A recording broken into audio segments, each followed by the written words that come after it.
안녕하세요. 사연 읽어주는 남매입니다.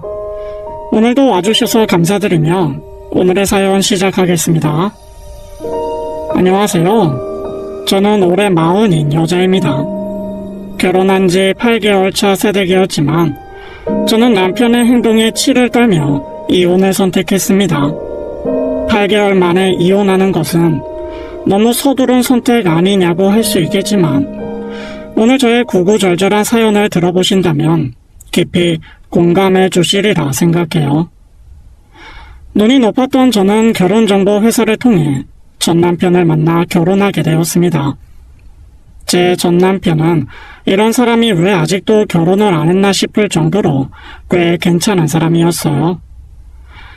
듬직하고 훈훈한 외모에 지방과 경제력까지 갖추었으니 이런 남자를 마다할 여자는 없었죠. 남편 말로는 바빠서 여자 만날 시간이 없었다는데 실제로 결혼을 해보니 진짜더라고요. 남편은 정말 사업하느라 눈코 뜰 새 없이 바빴어요. 그래서 집에 밤 12시가 넘어서 들어오는 건 기본이었죠. 친구들의 부러움을 사며 결혼식을 올렸지만 막상 결혼하고 나니 제가 꿈꾸던 신혼과는 좀 거리가 있더군요. 다정한 남편에 너무나도 예쁘게 꾸며진 집, 그리고 화목한 가족까지 모든 게 완벽했지만 제 마음에 조금씩 불안감이 스며들고 있었어요. 미안해. 요즘 왜 이렇게 바쁜지 모르겠어.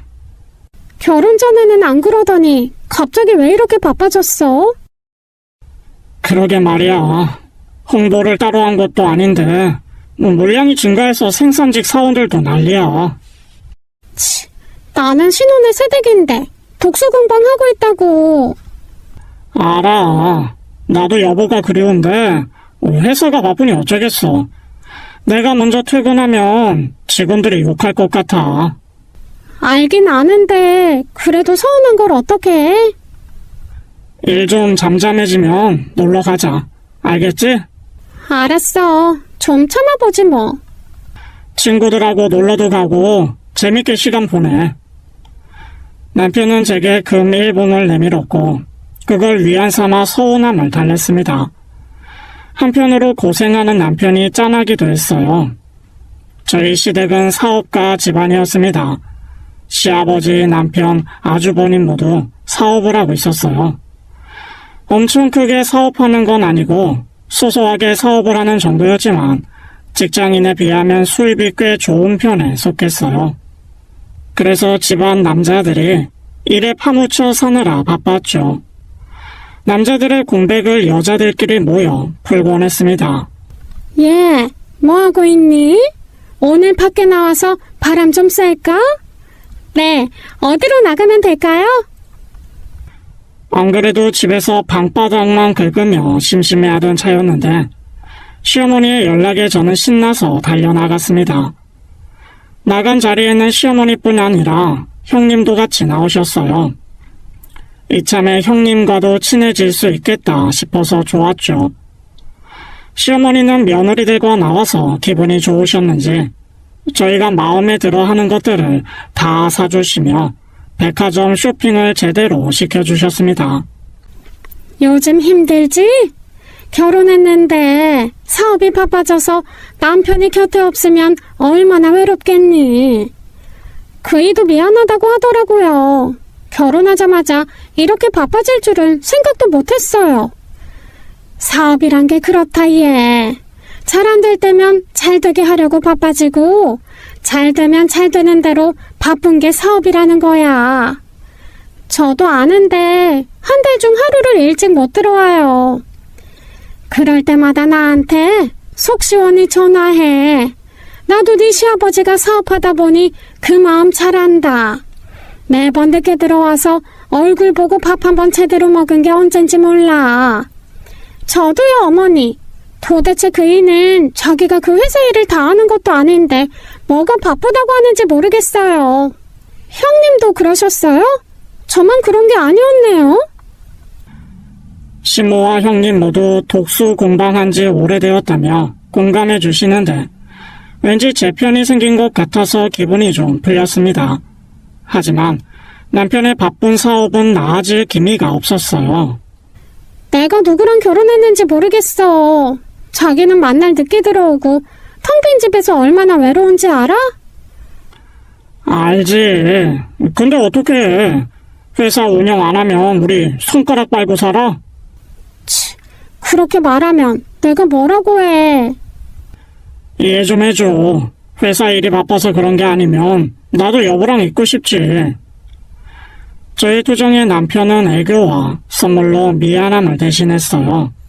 남편이 사온 선물을 보면 선물 고르는 센스가 아주 뛰어났습니다. 대체로 여자들이 좋아할 만한 그런 것들이었죠.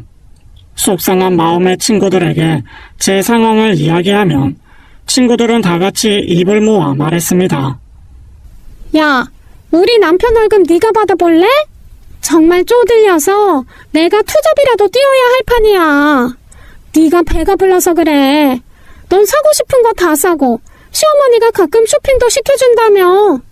없이 사는 것보단 바쁜 게 100배 나아. 그런가? 필요한 건 이야기만 하면 다 사주긴 하는데 외로운 건 어쩔 수가 없어. 나도 아직은 불타는 30대라고. 그런 건 얼마 안 간다. 어차피 부부란 정으로 사는 거야. 배부른 소리 말고 우리끼리 한번 뭉치자. 친구들은 대부분 이런 말로 저를 위로해줬어요. 가끔 남편이 일찍 들어오는 날이면 제가 작정하고 남편을 꼬셨지만 남편은 늘 피곤해하며 먼저 자기 일수였습니다. 그래서 전 제가 기다리지 말고 남편을 보러 가야겠다고 생각했어요. 점심시간에 내가 회사로 갈까? 회사에서 같이 식사하자. 회사로? 근데 점심시간에도 바빠서 외근 나갈 수 있어. 외근 어디로 나가?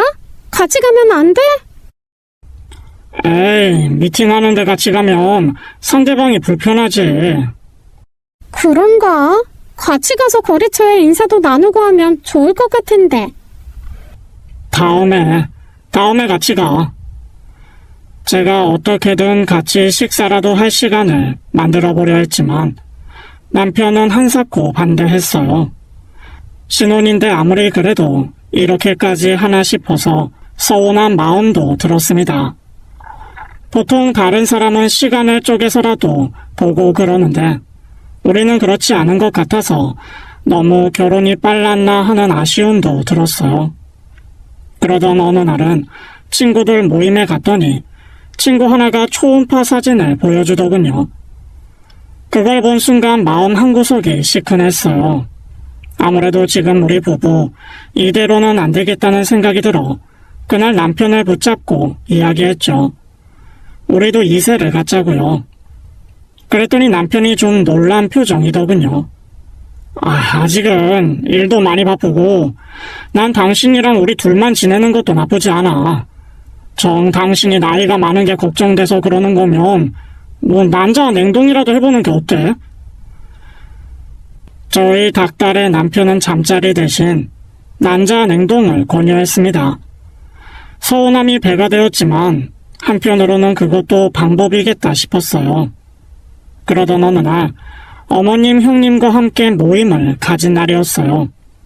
몇 차례 모임을 가져보니 형님의 성향을 대충 알겠더라고요. 알면 알수록 거리를 두고 싶은 사람이었죠. 저 요즘 너무 힘들어요. 주변 친구들이 그이가 잘 나간다며 밥 좀 사라고 하는 통에 이번 달에만 밥값을 100만 원 넘게 썼다니까요. 아무래도 사업이 잘 된다고 소문 들으면 그렇지. 그래도 너무 자랑하고 다니지 말거라. 사람들 속내는 알 수 없는 법이야. 제가 알리려고 한 건 아닌데 요즘 근황을 물어보다 보니까 그이가 너무 바쁜 이야기부터 나오게 되더라고요. 이날도 역시나 형님의 자랑이 시작되었어요. 형님은 항상 아주버님 사업이 더 잘 되는 것에 대해서 아주 자존감이 높았습니다. 좀 잊을만 하면 자랑을 해대는 형님의 말을 들으면서 같은 집안에서 저렇게 차별을 두고 싶을까 싶었어요. 동선에는 좀 어때? 회사는 잘 굴러가지? 네, 저희도 너무 바빠서 그의 얼굴 보기가 너무 힘들어요. 그래도 결혼하고 나서부터 바로 그렇게 바쁜 건 좀 그렇네. 회사가 어려운가? 그렇게 바쁘게 일하는 거 보면. 글쎄요, 잘 된다고 하던데요? 한 번씩 턱턱 돈 줄 때 보면 잘 안 되는 것 같진 않더라고요. 그래? 용돈은 얼마나 주는데? 우리 그이는 그냥 나한테 카드 주고 마음대로 쓰라고 하더라고. 저도 그렇긴 해요. 그런데 그렇게 힘들게 일하는데 제가 그 돈을 펑펑 쓰는 것도 미안하던데요. 회사가 잘 되는데 돈 쓰는 게 뭐가 미안해. 사실은 사업이 잘 안 돼서 돈 쓰는 게 부담되는 건 아니고? 마치 우리 집 사정을 캐묻듯이 말하는 형님 말이 좋게 들리지 않았습니다. 사실상 시아버지의 회사, 남편 회사, 아주버님 회사 중에서 아주버님의 회사가 가장 매출도 좋고 순이익도 좋다는 건 알고 있었습니다.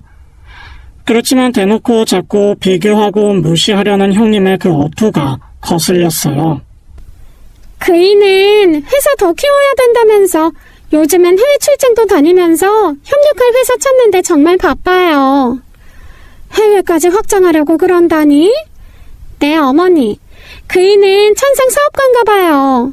그저 그런 사업이었는데 이렇게 해외까지 확장하는 걸 보면 정말 수완이 좋아요. 그래, 정말 열심히 노력하는 건 인정할 만하지. 그렇다고 자만하면 절대 안 돼. 형님은 한숨 놓이시겠어요. 아주버님이 사업 확장하시면 더 잘 다지기만 하시면 되니까요. 한가해지실 수 있겠네요. 그렇겠지? 동서도 서방님 도와서 열심히 해봐. 또 알아? 서방님네 회사도 우리 그이 회사처럼 클 수 있을지. 형님은 처음부터 저를 그다지 좋게 보진 않았던 것 같아요. 형님이 저를 처음 만났을 때 그랬거든요. 예쁘장하게 생겼네. 남자들 많이 홀렸겠어. 칭찬이신 거죠? 딱히 그렇지만도 않았어요. 그런 덕에 좋은 사람 이제야 만났죠. 그렇지. 우리 서방님처럼 좋은 사람도 없어요. 우리 그이보단 못하지만. 네? 자기는 뭐 사업에 대해서 알기는 해? 사업에 대해서 아는 게 없어요. 젓가락도 짝을 잘 만나야 하는 건데 서방님이 혼자 힘드시겠어. 그러는 형님은요? 사업에 대해서 좀 아세요?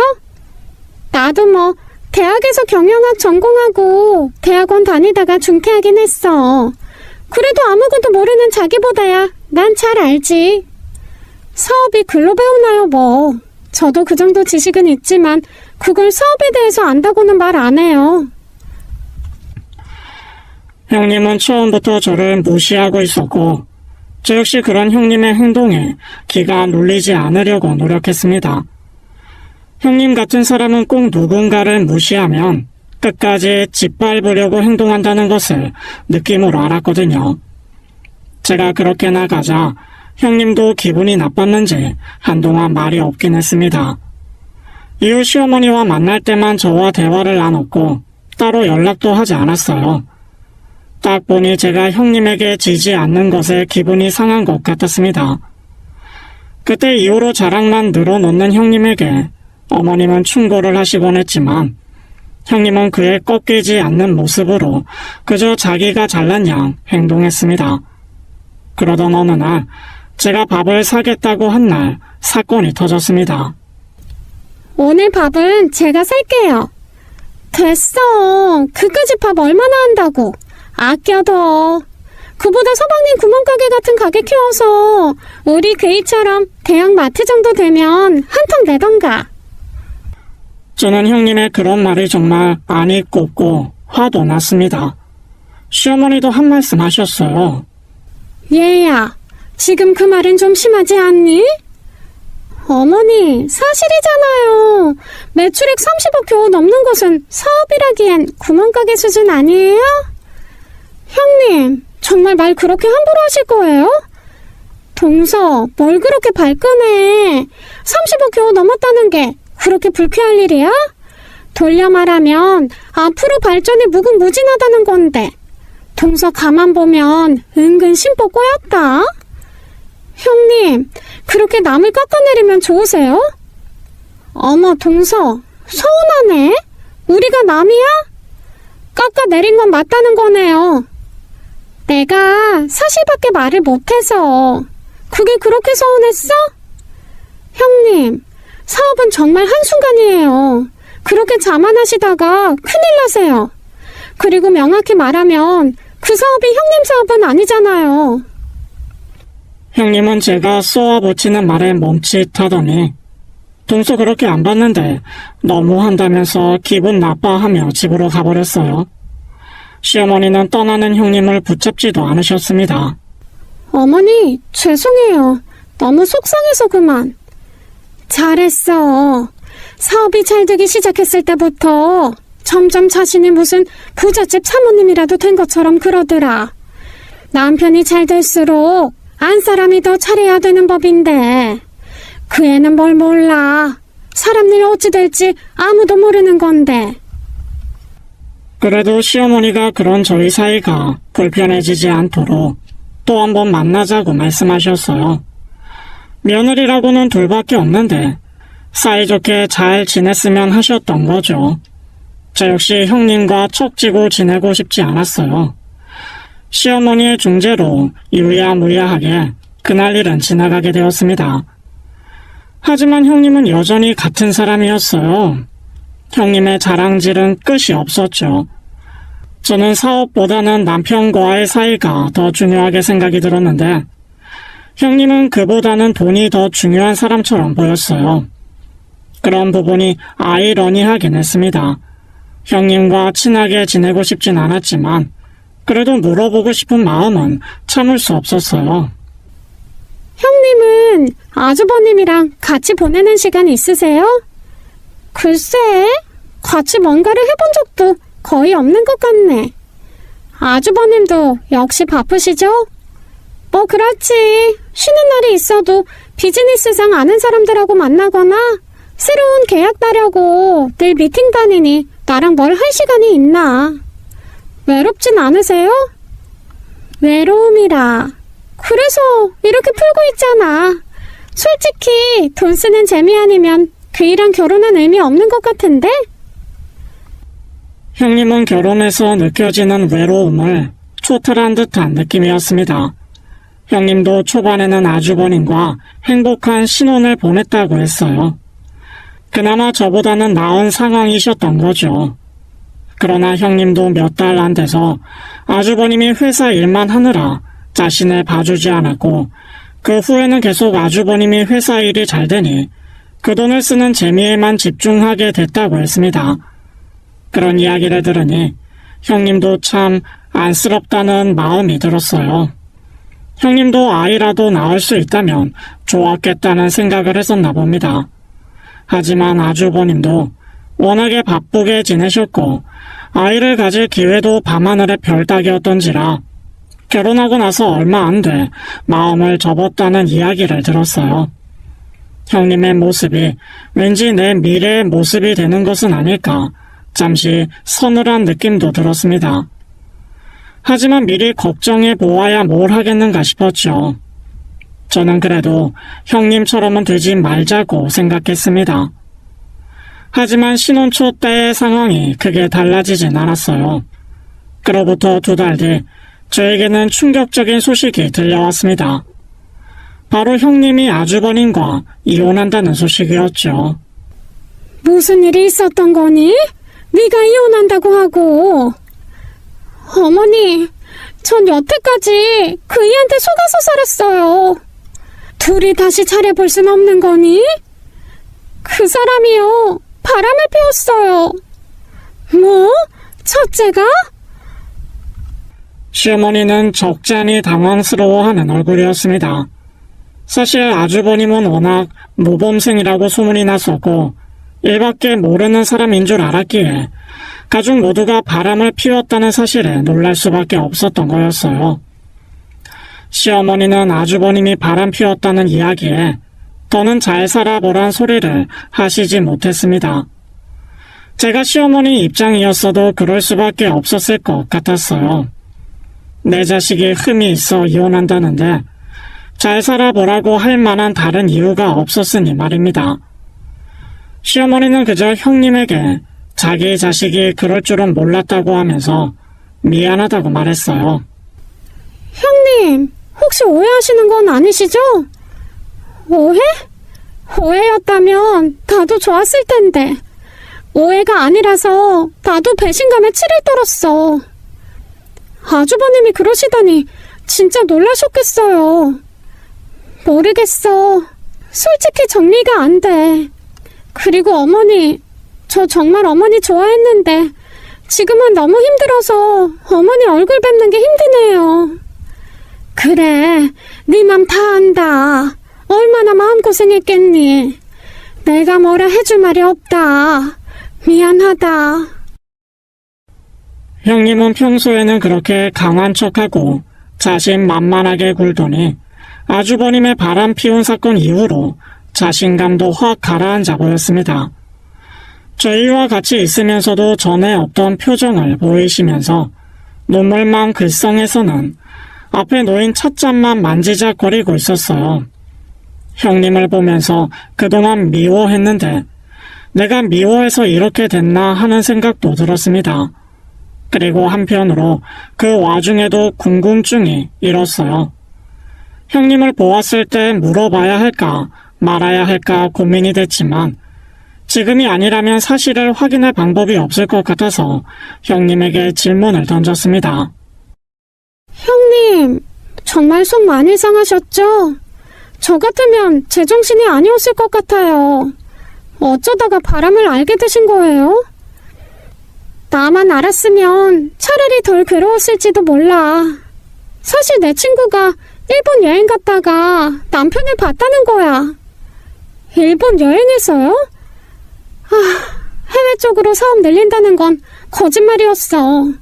사업차 일본으로 출장 간다곤 들었는데 너무 자주 갈 때부터 의심했어야 하는데 일본에서 몰래 데이트를 즐기셨던 거였어요? 대놓고 데이트를 즐겼지. 그놈 일본 여자랑 바람났거든. 네? 저와 시모는 깜짝 놀라서 카페란 것도 잊고 크게 소리쳤어요. 남자들의 바람은 흔하게 볼 수 있다지만 일본인과 바람이 났다는 것이었습니다. 그것도 하필 형님의 친구분이 여행 간 곳에서 그 현장을 들켜서 밝혀졌다는 것도 신기할 노릇이었어요. 형님은 그동안 아주버님 자랑을 가족에게만 했던 것이 아니라 친구들에게도 늘 하고 계신 분이었습니다. 지난번 친구들에게 밥을 샀다고 했는데 그중 하나가 그 친구였던 거예요. 그 친구가 전화했을 땐 그럴 리 없다고 했어. 잘못 봤을 거라고 했지. 그 친구가 사진까지 찍어서 보내주는데 정말 억장이 무너진다는 소리가 이런 말이구나 싶더라고. 닮은 사람일 수도 있잖아요. 내가 사준 셔츠를 입고 갔는데? 형님이 보여준 사진에는 아주버님이 활짝 웃고 있는 얼굴로 어떤 여자의 허리에 팔을 감고 걷고 있는 모습이었어요. 제가 봐도 너무 행복해 보였는데 형님이 보았을 때는 얼마나 가슴이 찢어지는 사진이었을지 생각하니 민망했습니다. 그 사진을 보여주면서 형님은 참았던 눈물을 펑펑 흘렸어요. 저희에게는 당당하게 굴던 사람이 그 사진 한 장에 한없이 무너져 내리는 모습을 보니 안쓰러웠습니다. 시어머니는 미안한 마음에 눈물을 훔치며 먼저 일어나셨어요. 형님은 울면서 저에게 한풀이 하듯 말씀하셨습니다. 정말 난 그 사람 믿었어. 다른 사람이랑 이렇게 바람필 줄 알았다면 나도 혼자 그렇게 살지 않았을 거야. 그 사람 믿고 있었고 날 사랑한다고 생각해서 괜찮다고 위안하면서 살았던 건데 난 이제 누구도 믿을 수가 없어. 아주버님도 평생 후회하실 거예요. 아주버님도 형님에게 미안하다고 다신 안 하겠다고 싹싹 빌었다는데 형님은 아주버님과 살면 계속 그 기억이 날 것 같다고 했어요. 그리고 친구들에게도 아주버님이 바람나서 모든 것이 까발려진 상황이다 보니 어디 기댈 곳도 없고 너무 힘들다는 말만 이어나갔습니다. 그런 형님을 보면서 과연 형님에게 결혼 생활은 어떤 의미였을까라는 생각이 들면서도 바람 피는 놈 중 들킬 놈들은 어떻게 해서든 들키는구나. 하는 생각이 들어 참 마음이 복잡했어요. 남편과 아주버님은 이후 이혼 절차를 밟았고 그동안 집의 분위기는 아주 최악이었습니다. 시어머니도 아주버님도 바람의 충격이 크셨는지 한동안은 집 밖으로 나오지도 않으셨어요. 시아버지도 역시 시어머니의 기분을 살피느라 바쁘셨고 모두 마음 정리할 시간이 필요할 것 같아서 저는 한동안은 시댁에 방문하지 않았습니다. 형님 일로 제가 우울해하는 것을 알자 남편도 저를 신경 써주었어요. 바쁘다더니 간혹 일찍 와서 같이 밥도 먹고 저의 심기를 살피는 눈치였습니다. 요즘에는 일이 별로 없어? 아니, 일은 많은데 그래도 여보 기분이 제일 중요하지. 내가 삐져도 신경도 안 썼으면서. 그래도 당신이 형수하고도 잘 지냈는데 형수가 이혼하고 떠났으니 마음이 얼마나 적적할까 싶더라고. 같은 여자로서 마음이 좀 그렇더라. 아주버님 그렇게 안 봤는데 너무 실망이야. 그렇다고 형 있는 데서 티 내지 마. 지금 안 그래도 이혼해서 힘든데 가족 내에서도 미움받으면 기분이 어떻겠어? 좋겠어? 그 정도 눈치는 나도 있어. 남편은 아주버님의 바람 사건에 대해서는 아주버님 탓하지 않더라고요. 그런 모습을 보았을 때 왠지 아무리 바람 피워도 자기 가족이라고 감싸는 건가 싶기도 하고 한편으로는 남자는 남자의 마음에 공감하나 싶어서 괜히 묘하게 기분이 나빴습니다. 아무리 자기 형이어도 그렇지 바람 피운 사람의 편을 들어주는 건 아니라는 생각에 남편도 남자구나 싶어서 기분이 좀 그랬어요. 그러면서 형님이 마지막 가실 때 하셨던 말씀이 떠올랐습니다. 나도 그이가 그럴 줄은 몰랐어. 동서도 너무 안심하지 마. 남자란 인간들 다 거기서 거기야. 처음에는 형님이 나를 싫어해서 그런 말을 악담이라고 던지고 갔나 싶기도 했지만 아주버님처럼 얌전하다고 생각했던 분도 그렇게 뒤에서 호박씨를 까는데 괜찮다고 생각하다가 내가 뒤통수를 맞을 수도 있겠다고 하는 생각이 스치듯 지나갔습니다. 그러던 어느 날 차를 끌고 나가야 할 일이 생겼어요. 친정 엄마의 급한 부탁에 운전 초보인 제가 집을 나선 거였죠. 저희 집은 차가 2대인데 한 대는 남편 출근용이고 다른 한 대는 주말 나들이용 SUV였습니다. 그런데 그 차를 누가 긁어놨더라고요. 이게 뭐야? 누가 차를 긁어놨지? 블랙박스 확인해서 신고라도 해야겠다. 범인을 잡으려고 집으로 올라와 블랙박스를 확인했어요. 그리고 전 기겁하고 말았습니다. 너 네 형처럼 안 걸리게 조심히 만나. 걱정하지 마세요. 집사람은 의심조차 안 해요. 제 귀에 들려온 목소리는 다름 아닌 시아버지와 남편이었어요. 남편이 운전 중에 시아버지와 스피커폰으로 통화를 하고 있었죠. 여자들이 얼마나 여우 같은지 아냐. 겉으로는 모른 척 하다가 뒤에서는 금방 눈치채서 캐고 다닌다고. 그 사람 안 그래요. 저에 대한 믿음이 얼마나 강한데요. 네 형이라고 걸릴 줄 알았겠냐. 다 운이야 운. 너는 모르는 거야. 네가 아무리 숨겨도 걸릴 수가 있다고. 시부와 남편의 대화를 들으면 들을수록 손이 덜덜 떨렸습니다. 심장이 미친 듯이 뛰어대서 숨이 막힐 지경이었어요. 자식의 바람을 감싸주는 시아버지라 살면서 단 한 번도 들어본 적도 생각해 본 적도 없는 인간 유형이었죠. 둘째 동선 파악해서 잘 피해 다녀.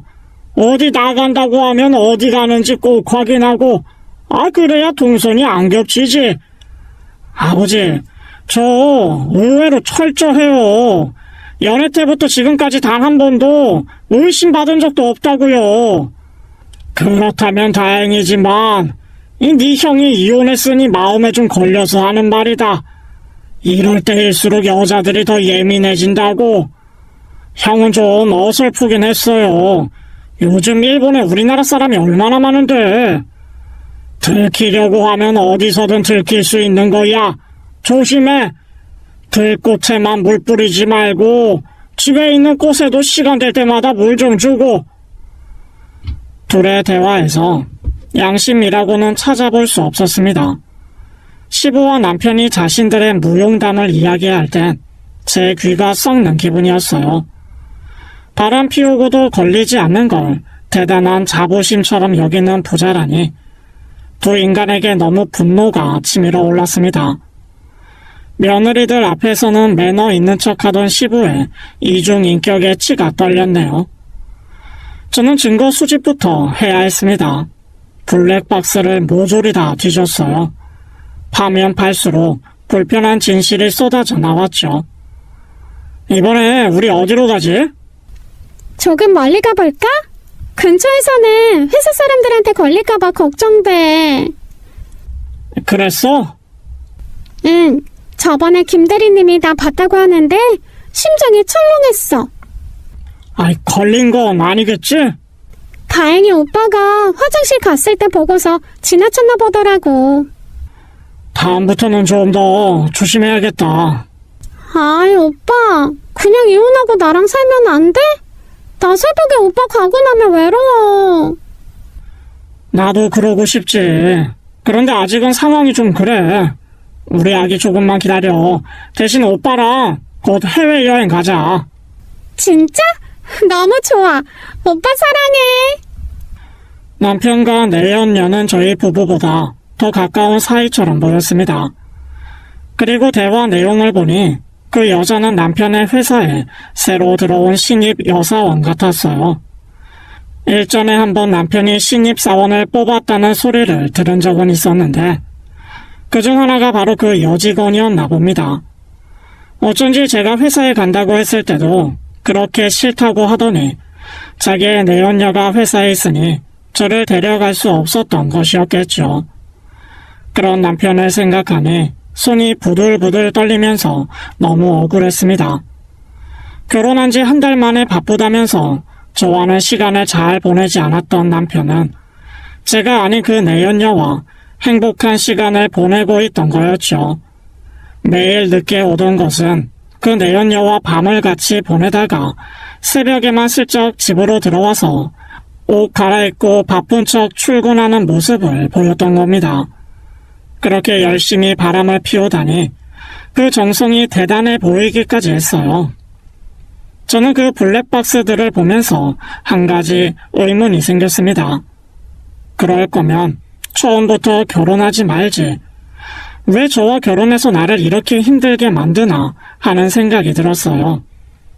그리고 블랙박스를 복사해서 내연녀와 함께 한 시간대와 남편이 저에게 보낸 카톡들을 같이 뒤져보고 타임라인을 적어놨습니다. 주말에 나간 날은 대부분 SUV를 끌고 나갔기에 그 내연녀와 차에서 있는 시간대가 많았어요. 제 연락을 받지 않았을 때는 그 내연녀와 깊은 시간을 보내고 있었던 때였습니다. 그리고 보면 이상한 것들이 한둘이 아니었어요. 회사 전화가 무슨 밤에 걸려오고 심각한 일도 아닌 것 같은데 남편은 늘 나가서 전화를 받기도 했었습니다. 그리고 들어올 때는 표정이 한껏 신나 보였어요. 회사 일이 그렇게 재미냐는 저의 물음에 남편은 잘 돼가니까 기분이 좋다면서 콧노래까지 불렀습니다. 밤에 누군데 그렇게 통화를 해? 거래처 사람. 우리 쪽 거래 물량을 좀 더 늘리고 싶다고 하네. 그걸 꼭 밤에 연락해야 된대? 뭘 그렇게 예민하게 굴어. 회사 잘 돌아가면 여보에게도 좋은 일 아니야? 그건 그렇지만 그래도 이 시간에 연락하는 건 좀 오버 아닌가 해서 그렇지. 다 잘 해결됐으니 어서 잠듭시다. 이리 와. 그렇게 통화를 마친 남편은 기분이 좋은지 저를 안고 잠이 들었는데 그게 다 그 내연 여와의 사이가 좋아서 그랬던 거였어요. 저를 품에 안고 그 여자와의 데이트를 꿈꿨을 남편을 생각하면 정말 딱 죽지 않을 정도로만 때려주고 싶다는 생각이 들었습니다. 제가 혼자 열을 받는 상황에서도 남편은 회사에서 그 여자와 무슨 짓거리를 하고 있을지 상상도 하기 싫었어요. 저는 사실 바람 피우는 사람들이 아내가 싫어서 바람을 피우는 줄 알았습니다. 그런데 마주한 현실에서는 제가 싫어서 바람을 피운 것이 아니었어요. 아내는 이미 잡힌 물고기고 새로운 여자가 자기가 유부남이라는 걸 알았음에도 오빠 오빠 거리며 달라붙는 게 좋았던 겁니다. 두 사람의 대화를 보면 가관이었어요. 그 여자는 저와는 달리 적극적으로 애교를 잘 부리면서 남편을 계속 유혹하고 있었습니다. 남편은 그게 무엇이든 상관없다는 듯이 그저 행복해 보이기만 했고요. 그리고 어이가 없던 일 중 하나는 저에게 선물했던 것들이 그 여자애에게도 선물했던 것들이었다는 겁니다. 자, 이거 선물이야. 뭐야? 이거 내가 지난번에 갖고 싶다고 한 브랜드 목걸이잖아? 비쌌을 텐데.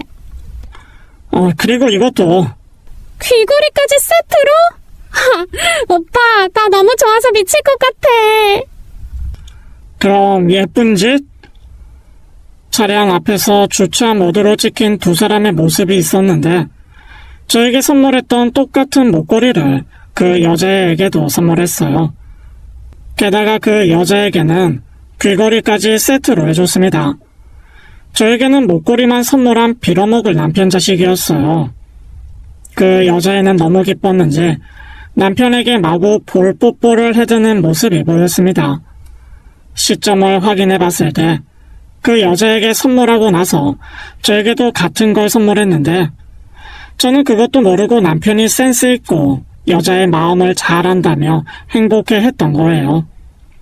하나하나 블랙박스를 통해 남편의 행동을 확인하면서 울분이 차오르기 시작했어요. 결혼하고서 저는 외롭게 혼자 지내고 있었는데 남편이라는 작자는 자기보다 10살은 더 어린 여자와 즐기고 다녔을 생각을 하니 열받았습니다. 아마도 저에게 용돈을 주고 여행을 다녀오라고 한 것도 본인은 그렇게 즐기는데 집에 있는 저를 생각하니 일말의 양심의 가책 때문에 보상하고 싶었던 것이었겠죠. 모든 퍼즐이 맞춰지고 나니 저는 너무도 황당하고 열받았지만 절대 눈물은 흘리지 말자 다짐했어요. 잘못한 건 남편 자식인데 제가 왜 그런 한심한 인간 때문에 아까운 눈물을 흘려야 될까 싶어서였습니다.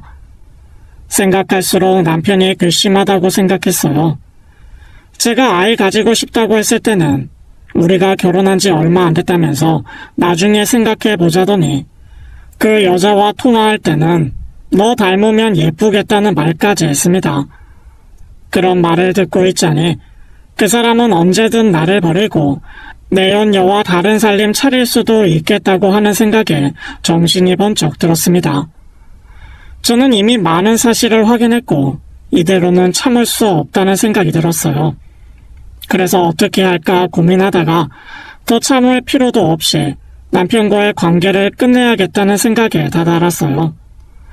저는 블랙박스에 있던 내용들을 정리하고서 화를 억누르며 최대한 차분한 말투로 남편에게 전화를 걸었습니다. 지금 어디에 있어? 나 일이 있어서 부모님 댁에 와 있어.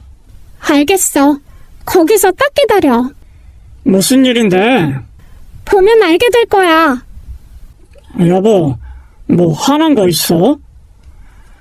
제 말투를 듣던 남편의 질문에 아랑곳하지 않고 저는 그대로 전화를 끊고는 차를 몰아 무작정 시댁으로 달려갔습니다. 너무 화가 나니까 눈앞에 보이는 것도 없어서 마구 달려서 시댁에 도착했어요. 시댁 거실에는 시어머니와 남편이 도란도란 이야기를 나누고 계셨습니다. 제가 벌컥 문을 열고 들어오자 두 사람은 놀라서 저를 바라보았어요.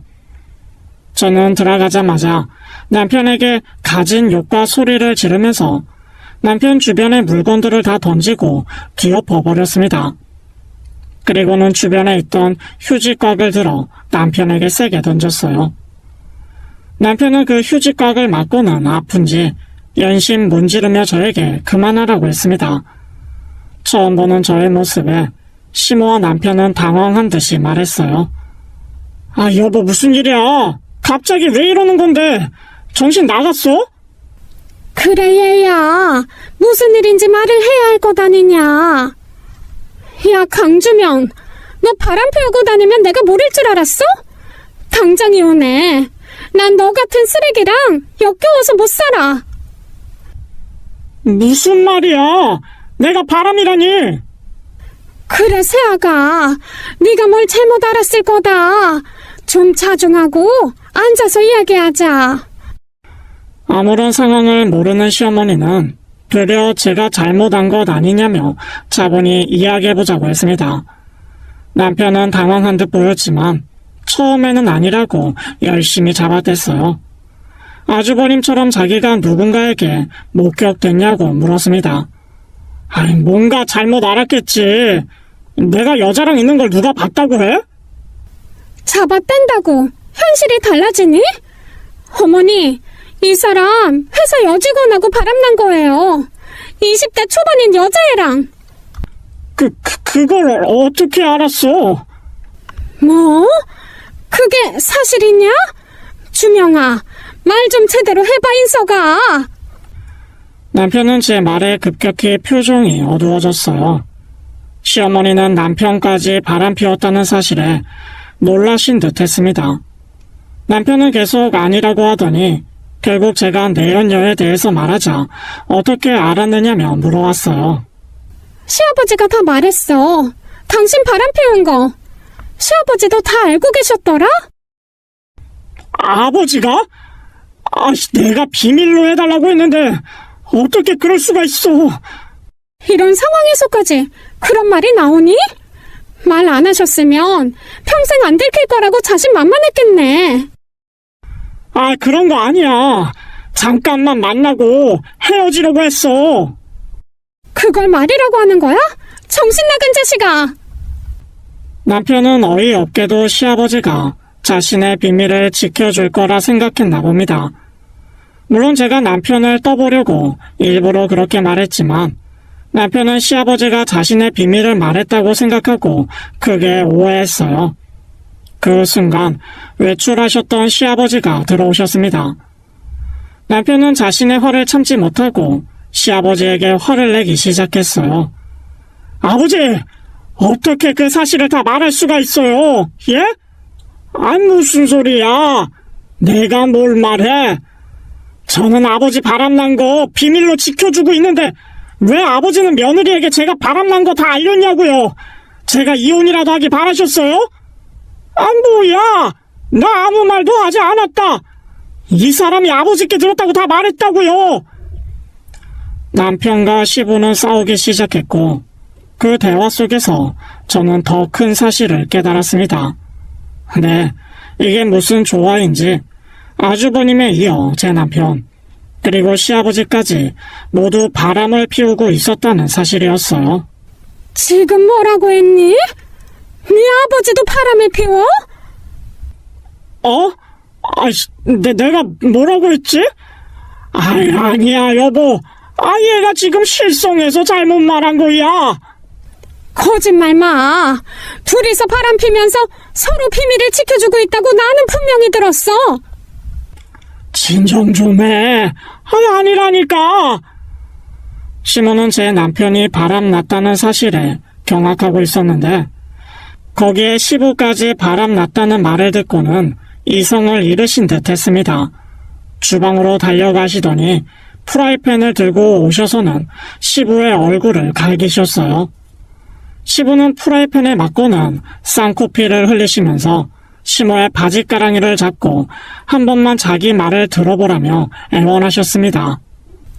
오늘 한번 죽도록 맞아봐. 여태껏 바빴던 게 계집애한테 빠져서 그랬어? 그래, 오늘 너 죽고 나서 그래, 오늘 너 죽고 나 살자. 여보, 한 번만 이해해줘. 우리가 같이 산 세월이 몇십 년이야. 그 세월을 배신한 게 바로 당신이야. 알아? 시모는 아들들이 바람났다는 사실보다 시부가 바람났다는 사실에 100배는 더 화가 난 듯 했습니다. 게다가 아들이 바람났다는 것을 알면서도 서로 숨겨주기 급급했다는 사실에 인간도 아니라며 시부를 쥐잡듯이 팼어요. 남편 역시 자기가 어린 여자에게 잠시 미쳤었다고 말하며 정말 사랑하는 건 저라고 매달렸어요. 저는 그런 남편의 말 따위는 들리지도 않았습니다. 제가 블랙박스에서 본 것이 다 있는데 남편이 저를 사랑한다는 말을 믿을 수가 있었을까요? 어린 여자랑 노니까 그렇게 좋디? 어떻게 밤낮을 구분 못할 정도로 그렇게 다녔어? 나랑 사귈 때는 그렇지도 않더니만. 그게 네 찐사랑일지도 모르니까 그 여자애랑 재혼이나 해. 이혼 서류 곧 보낼 테니까 각오 단단히 하고. 무슨 소리야? 아니, 난 그 애랑 결혼 생각하지도 않았어. 걔가 날 꼬셔서 그렇게 된 거야. 난 그런 것 따위 상관 안 해. 결론만 볼 테니까 그렇게 알아. 인형아, 제발 나 한 번만 믿어줘. 어? 저는 그렇게 뒤에서 저를 붙잡는 목소리를 뒤로 하고 나와 버렸습니다. 그리고 친정에 가서 상황 설명을 했어요. 갑자기 딸이 이혼한다고 하니 놀란 듯 하셨지만 상황상 참고 살라고 말할 수 없겠다며 부모님도 제가 원하는 대로 하라고 하셨습니다. 처음부터 걱정되는 결혼은 시키는 게 아니었는데 내가 미안하구나. 엄마가 뭐가 미안해. 내가 너무 섣부르게 판단한 거지. 결혼정보 회사도 사람 인성까지는 모르니까 누굴 탓할 수도 없겠구나. 속이려고 하면 얼마든지 속이겠지. 누굴 탓하겠어? 내가 사람을 쉽게 믿었으니 내가 해결해야지. 너무 속상해하지 마. 엄마는 늘 네 편이야. 친정 엄마는 저에게 너무 기죽지도 말고 어차피 엎질러진 물이라면 제대로 수습 잘해서 앞으로의 인생을 잘 준비하자고 하셨어요. 감정이 너무 앞서기도 했고 참을 수 없는 배신감에 남편에게 이혼하자고 질렸지만 두려움이 없었던 것은 아니었습니다. 결혼한다고 한 지 얼마 안 돼요. 이혼한다고 하면 세간의 시선도 그렇고 잘 산다고 알고 있는 이들의 동정 어린 마음도 불편하게 느껴졌어요. 그저 한 사람과 결혼했다가 이혼한 것이지만 왠지 세상에 홀로 버려지는 느낌도 이혼 후 달라질 삶도 두렵게 느껴졌습니다. 하지만 친정 부모님의 따뜻한 말에 저는 힘을 얻을 수 있었어요. 평생 고생하면서 속 썩고 사는 것보다는 차라리 빨리 알았으니 정리하고 새로운 삶을 더 열심히 살면 된다는 말에 용기를 얻었습니다. 저는 그 길로 변호사를 만나서 상담했고 변호사는 소송에서 이길 확률이 높다는 답을 주었어요. 그 말을 들으니 더 자신감이 생겼습니다. 남편에게서는 계속 전화가 왔지만 모두 차단하고 받지 않았어요. 아마도 제가 그렇게 차갑게 하는 모습에 남편도 엄청나게 놀랐던 것 같습니다. 개인 상담을 마치고 집으로 갔더니 남편이 기다리고 있었어요. 사실 집으로 들어갈까 말까 고민했지만 잘못은 남편이 했으니 제가 그 상황을 피하면 안 된다고 생각했습니다. 그래서 들어갔더니 남편은 계속 저에게 말을 걸어왔어요. 저는 남편에게 최소한의 양심이 있다면 이혼을 받아들이라고 했습니다. 우리 아직 1년도 안 됐는데 꼭 이혼해야겠어? 그게 무슨 상관이야? 헤어질만 하면 헤어지는 거지. 우린 연인이 아니라 부부잖아. 한 번만 봐주면 내가 평생 자기를 위해서만 살게. 난 한 번 배신한 사람은 보고 싶지 않아. 최소한 양심이 있다면 여기서 그만두자.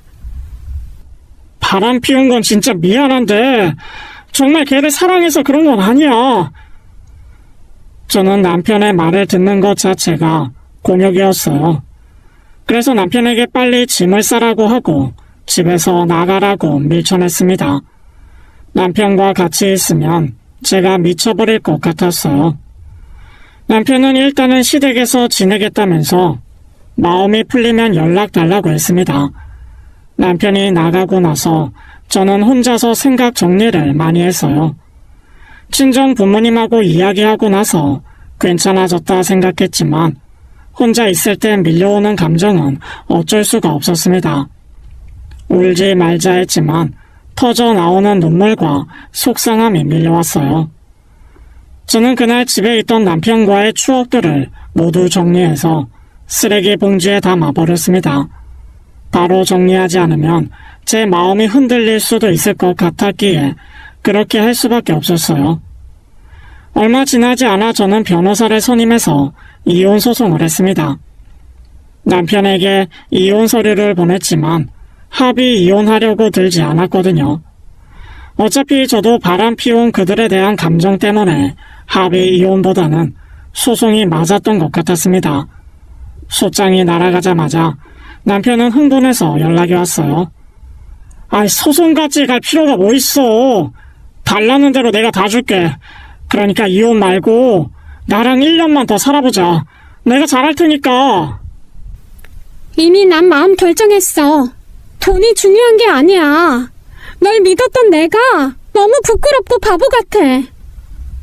남자들 다들 한 번씩은 그럴 때 있어. 난 그게 좀 일찍이었던 거라고 생각해주면 안 돼? 지금 다른 남자들도 바람피니까 용서해달라는 거야? 그건 아니고 소송까지 가지 말고 나를 믿어보라는 거지. 널 믿느니 지나가는 똥개를 믿겠다. 블랙박스 영상 한번 꼭 다시 돌려봐. 저는 냉정하게 전화를 끊었습니다. 이후 소송에서 저는 그들을 이기고 이혼하였습니다.